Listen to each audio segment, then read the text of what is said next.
This interview is part of the History Heard project.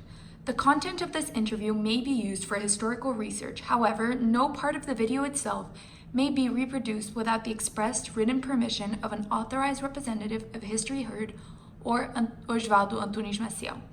Today is August 18th, 2019, and this is an interview with Oswaldo Antunes Maciel, who is living in Rio de Janeiro, Brazil, during the authoritarian military dictatorship that ruled the country from April 1st, 1964 to March 15th, 1985. Can you tell me what it was like to see Brazil move from a democratic government to a military dictatorship? This happens in 2 or 3 times. The idea, the country and the militaries, most of people find out that it was impossible to follow with the President Goulart. So they took him from office, but who assumed was the president of the Congress. Then, as it happened, a lot of reactions, and little by little, we went into a military dictatorship. The idea was not to dissolution. The leftists obliged Brazilian authorities to go to a military dictatorship, but it took a time. How did you get the news? How did you find out about this? Oh, at that time, I was 28 years old, reading the newspaper, seeing the television, and it was the president, João Goulart, seemed that he lost all the control of his mind. The leftists had such a hard influence over him. He made speeches that were absurd.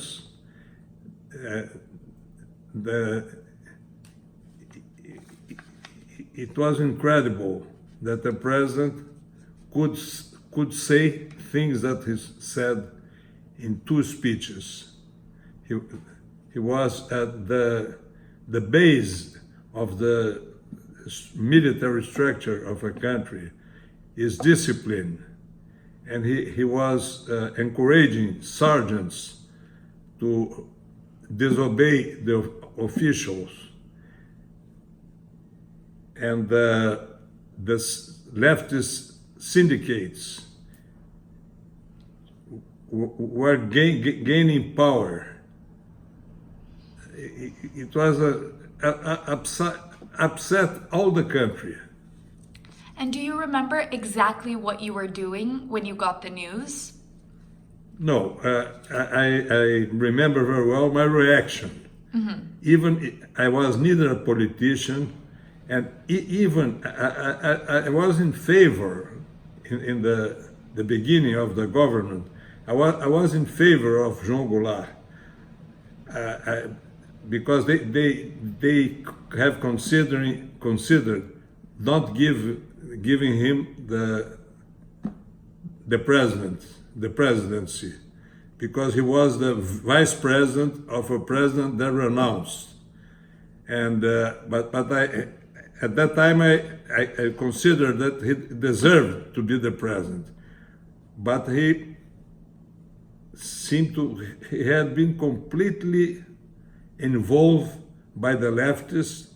At that time we had already the Cold War, and there was a lot of, I could say communist influence in the syndicates, and we cannot say that João Goulart was a communist, but he was involved by them. So did you see the army around the city very often during that time? No. The country, the movement has started in Minas Gerais, and they came because the president at that time Even there was already Brasilia, but the president was in Rio. And the troops were moving from Minas Gerais to Rio, but they didn't have to arrive to Rio because the other troops, even the troops in Rio, took the decision that it was the best thing to overthrow him. So to my understanding, you started a small group to defend Carlos Lacerda. Could you please tell us why you decided to do this? Yes, Carlos Lacerda was the government of the Guanabara state, which was the old capital of Brazil, Rio de Janeiro. Carlos Lacerda, I didn't like him personally, because he had criticized many people, but at that time he represented the opposition in Rio, the real opposition to President Goulart. And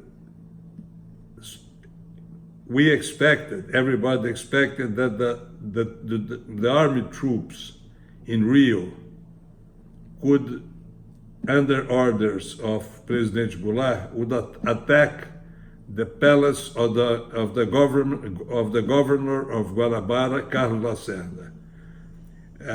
It was expected that the Marines, which were under the command of a real communist, Admiral Aragão, they were expected to attack the palace where Lacerda was.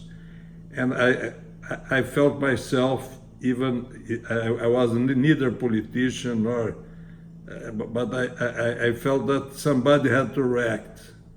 And I organized 4 other people from my relations, and with gun, old a pistol.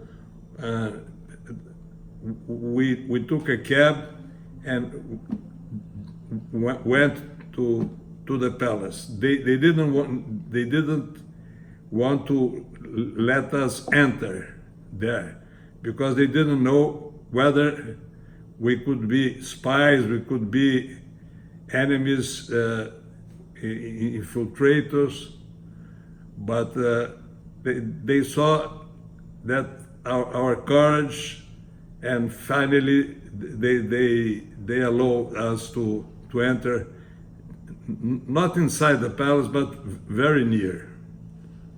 Okay, so can you please tell me how you chose the group of men that were a part of this movement with you? Listen, it has been a very quickly, it has been in half an hour.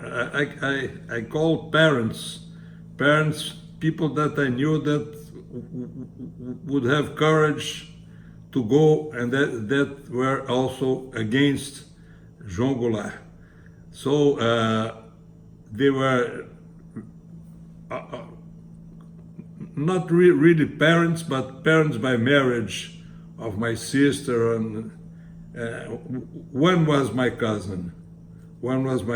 I was, all of them are older than I. Only one perhaps with less than 28 years. The others about 40, 50 years. So what did you do during this period? What did your group do during this period to defend Carlos Lacerda? It has been, I could call, as in the film, an army Brancaleone, because we went there, we could do nothing because we didn't have neither arms for, if the Marines really attack us, it would be impossible to any reaction. But it happened a very curious episode. 3 tanks that were in the residence of President Goulart, near the Palacio of Governor Lacerda, they became against Goulart, and they left the palace and went in the direction of the palace of Lacerda. And at that time, I was really afraid because the tanks were running with the gun right and left, and I must confess that I was afraid. It has been an experience very strange, because you think that you have the courage, you go there, but when the thing gets dangerous, I must confess that I was afraid. But fortunately, those 3 tanks were in favor of Governador Lacerda. And then they said that the Marines were still coming from the back of the palace. There is a hill, and that they were climbing the hill from the other side of the hill, and they will attack the palace. But they had the intention, but they saw that the army were against Goulart. They saw that it would be inefficient so the Marines didn't attack us. So it has been an experience, I could say a little bit childish, my behavior, but I proved that at least I was a patriot, and I was completely against what João Goulart wished to make to Brazil. So would you say your group was successful during this time? No, it was a zero, because there were more than 1,000 people there defending the palace, most civilians, but with machine guns, small, portable machine guns, and our group with revolvers and old rifles. It has been a Brancaleone action. Okay, so finally, what did it feel like when the dictatorship ended? Listen, the dictatorship made a lot of good things for Brazil. We avoid that Brazil had become another Cuba. Surely it would happen that. So the leftists, they say that it has been very hard, very tortures and everything, but truly it has been a very smooth military government. Of course, some people has been killed, but you cannot make, for example, what happened in Argentina, what happened in Uruguay. It has much more harder than what happened in Brazil. Perfect. Thank you so much for your time.